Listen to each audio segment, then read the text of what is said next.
Bonsoir à toutes et à tous, j'espère que vous allez bien. Je suis Nzama Kondi Kenewis, membre intégrant de la structure Global Market Investment. Alors déjà, il faut savoir que les crypto-monnaies sont des monnaies numériques décentralisées. La première crypto-monnaie a vu le jour en 2009, en l'occurrence le Bitcoin, qui est une initiation de Satoshi Nakamoto, dont l'identité demeure jusqu'aujourd'hui inconnue. À savoir si Satoshi c'était une personne ou plusieurs personnes. Il faut savoir que c'est de par la naissance du Bitcoin que l'on a connu l'ère, sinon la nouvelle ère économique relative aux crypto-monnaies. Donc les crypto-monnaies sont tout simplement les monnaies numériques qui sont décentralisées, dont le monopole n'est pas donné à une institution particulière qui pourrait, comme avec les monnaies que l'on connaît aujourd'hui, décider de prendre des décisions sans nécessairement consulter la masse ou encore les utilisateurs. Pour parler d'avantages et inconvénients des crypto-monnaies révèle tout simplement le fait de parler de plusieurs points centraux qui sont très impeccables. Alors aujourd'hui, quand on parle d'avantages de crypto-monnaies, on parle à la fois d'avantages spéculatifs et avantages technologiques. En effet, les crypto-monnaies viennent tout simplement répondre à une problématique bien précise. Cette problématique est relative au système défectueux de l'économie tel qu'on a toujours connu. Et quand on parle du système défectueux de l'économie, il faut tout simplement se tourner vers la crise de subprime en 2008, comment on a vu ce qui s'est passé lors de la crise, et c'est tout simplement la crise de subprime qui a engendré une réponse bien précise, en l'occurrence les crypto-monnaies. Donc s'il faut parler d'avantages des crypto-monnaies aujourd'hui, il y a les avantages tout simplement sur le plan financier. Aujourd'hui, avec la blockchain et les crypto-monnaies, on a la faculté de booster tout simplement le service au niveau des transactions. En l'occurrence, même les banques qui vont utiliser les crypto-monnaies pour faire des transactions auront un service qui sera plus ou moins boosté, en ce sens où la blockchain, de par tout son fonctionnement, permet aujourd'hui d'avoir une facilité au niveau transactionnel, pour ne citer que ceci. Maintenant, les inconvénients, ça va très certainement être lié tout simplement à la volatilité, car étant des monnaies numériques décentralisées, les crypto-monnaies sont encore soumises aujourd'hui au phénomène de prise de valeur et de perte de valeur. En l'occurrence, si un projet qui est développé n'est pas assez solide, ne résout pas réellement un problème au sein de la société, on peut carrément assister au fait que plusieurs cryptos puissent chuter, et à partir de là, ça peut être très problématique. Donc c'est la volatilité qui peut constituer tout simplement un des avantages, bien évidemment, volatilité sur le court terme.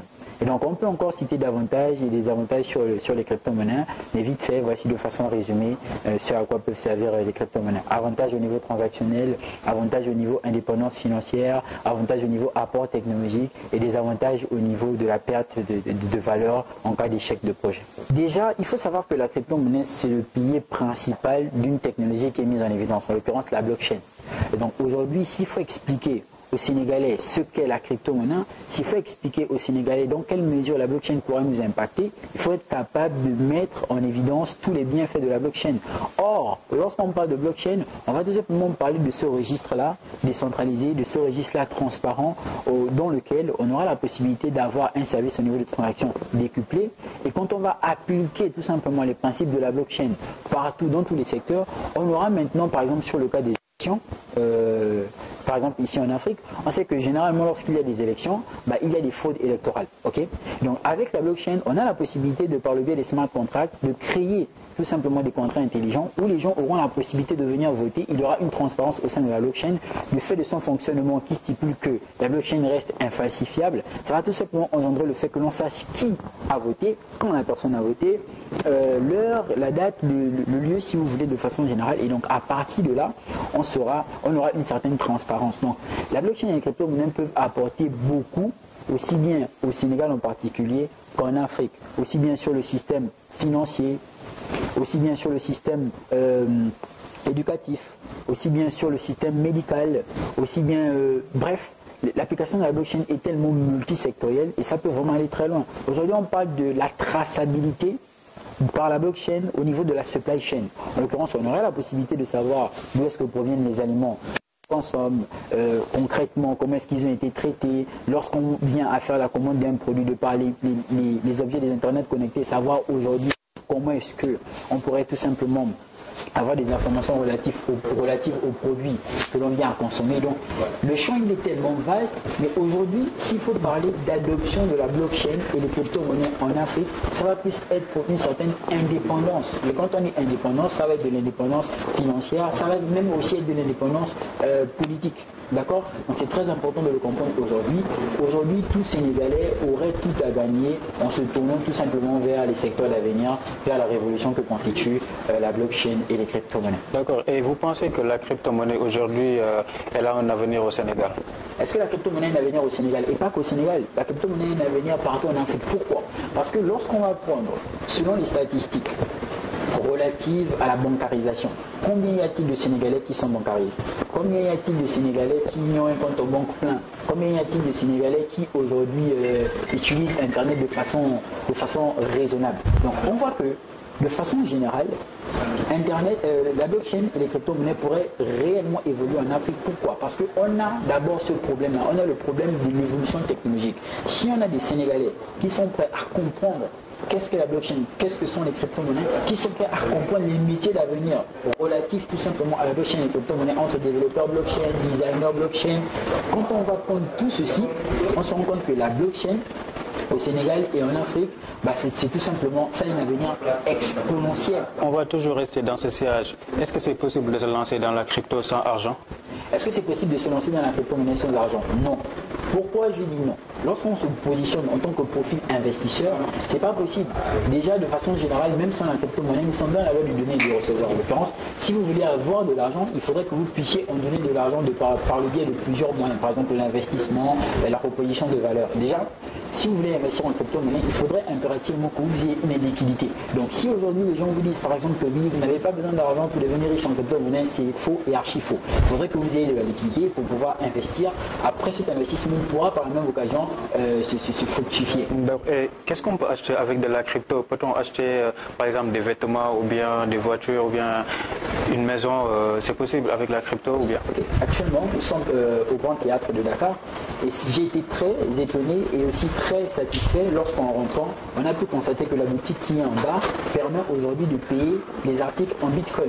D'accord? Il y a des pantalons, il y a des chemises, on peut payer en bitcoin. Il n'y a pas que cette boutique-là, il y a plusieurs autres boutiques aujourd'hui, c'est le cas de plusieurs pays aussi en Afrique, tels que l'Afrique du Sud, le Nigeria, qui permettent aujourd'hui de payer les articles en bitcoin.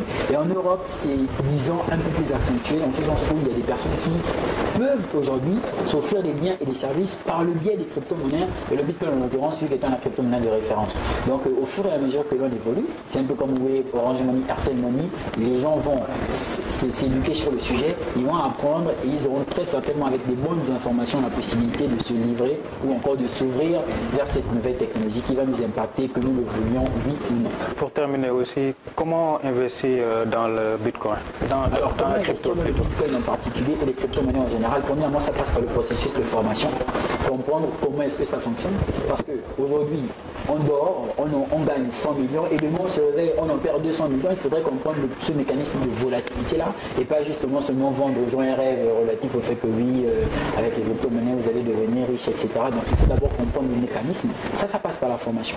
Pourquoi? Parce qu'on parle de blockchain et de crypto-monnaies, mais derrière il y a toute une technologie. D'accord? On vous parlera très certainement d'NFT, comprendre comment les NFT vont impacter notre vie, les non-fungible tokens. On vous parlera des sandbound tokens, on vous parlera des LIA, en l'occurrence des applications décentralisées. Il faut comprendre comment tout ceci va impacter notre vie. Donc premièrement, c'est la formation.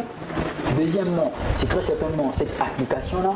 Et troisièmement, on va très certainement parler de tout ce qui est en rapport avec le fait d'acheter les crypto-monnaies et en conserver. Il y a des plateformes d'achat, aussi bien centralisées que décentralisées. C'est tout un écosystème qui mérite minimum un processus de formation variant entre 2 à 3 mois.